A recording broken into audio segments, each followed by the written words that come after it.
Hello everyone. यहाँ चाहिँ होइन टोकियोमा चाहिँ एकदम धेरै हिउँ परिरहेको रहेछ। म चाहिँ क्लासबाट आएर सुतेको थिएँ अनि मलाई चाहिँ तेन्चोले फोन गरेर 11 बजीदेखि आइज काममा भन्यो नि त। अनि म चाहिँ ट्याक्कै सधैँको टाइम अनुसार बाहिर निस्केको, पुरै हिउँ परिदिरहेको क्या अब। अनि म चाहिँ बाटोमा छु अहिले चाहिँ।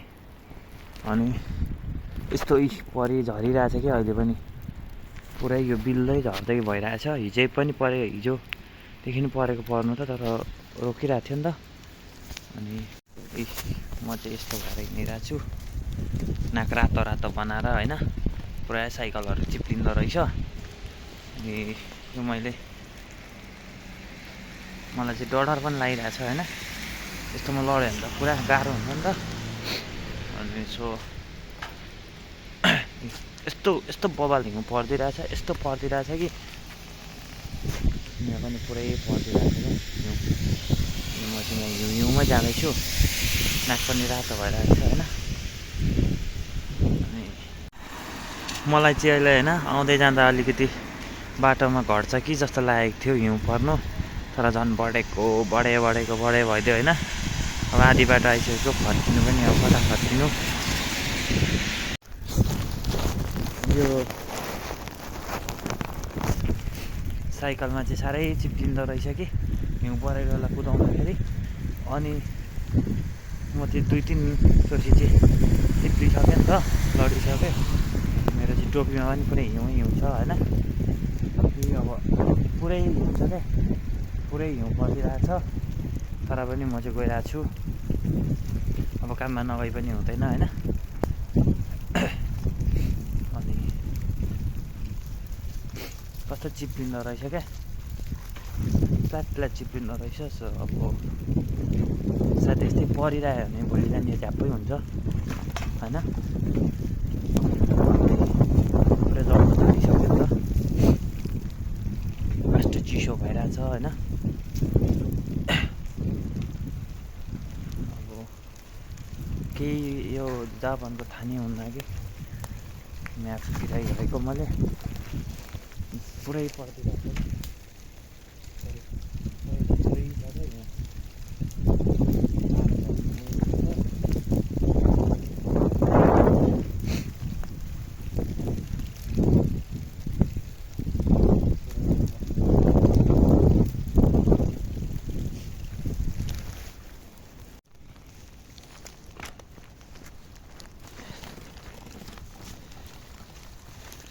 पुरै छ क्या अब बाटोमा होइन। हिउँ त्यो भइदिरहेछ क्या।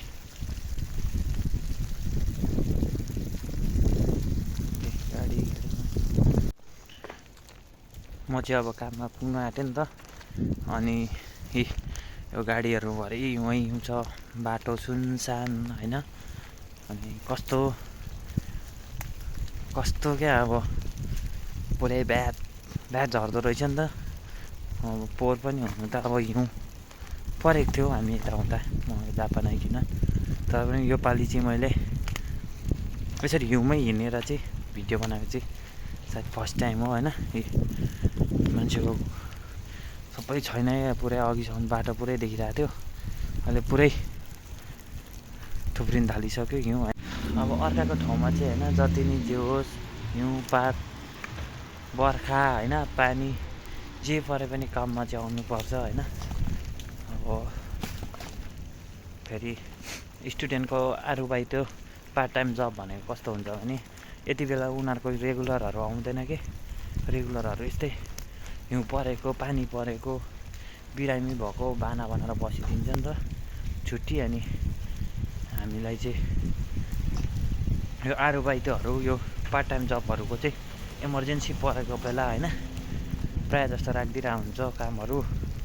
अनि अहिले आएन भने सिफ्टहरू नपाउनेहरू पनि हुन्छ। तर यता मैले काम गरेको ठाउँमा त 2 वर्ष हुनु लाग्यो, त्यही भएर त्यस्तो त हुँदैन। तर स्टुडेन्टलाई चाहिँ काममा एनी हाउ जानै पर्ने हुन्छ होइन, बाध्यता नै पर्छ, नभए सिफ्टै नपाउने, कामै नदिने खालको हुन्छ नि त। त्यही भएर हिउँ पानी के भन्नु पाउँदैन गाइज। यस्तो परिदिरहेछ।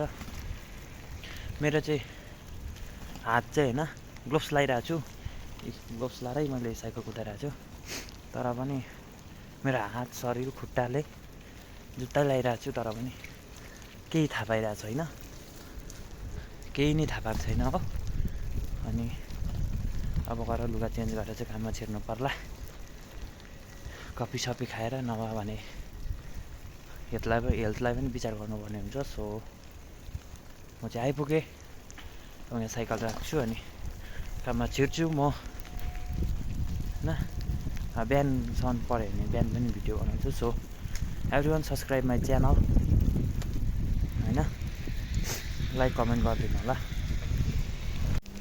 आज चाहिँ कोही आएको छैन कि, अब यिनीहरूलाई यति भएपछि पुग्यो, बाना बनाएर बसिरहेछ कि। अब यहाँ नत्र टक्क साइकल हुन्थ्यो नि त सबै, अनि अब छैन। हिउँ चाहिँ झन् धेरै धेरै परिरहेछ कि, सायद रातभरि पर्छ होला।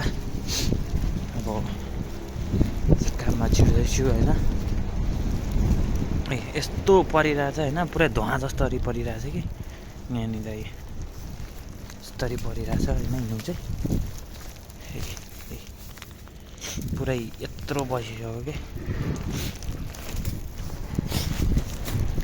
तर यहाँ जति नै हिउँ परे पनि भोलि चाहिँ सब सोहोरतिर हुन्छ होइन।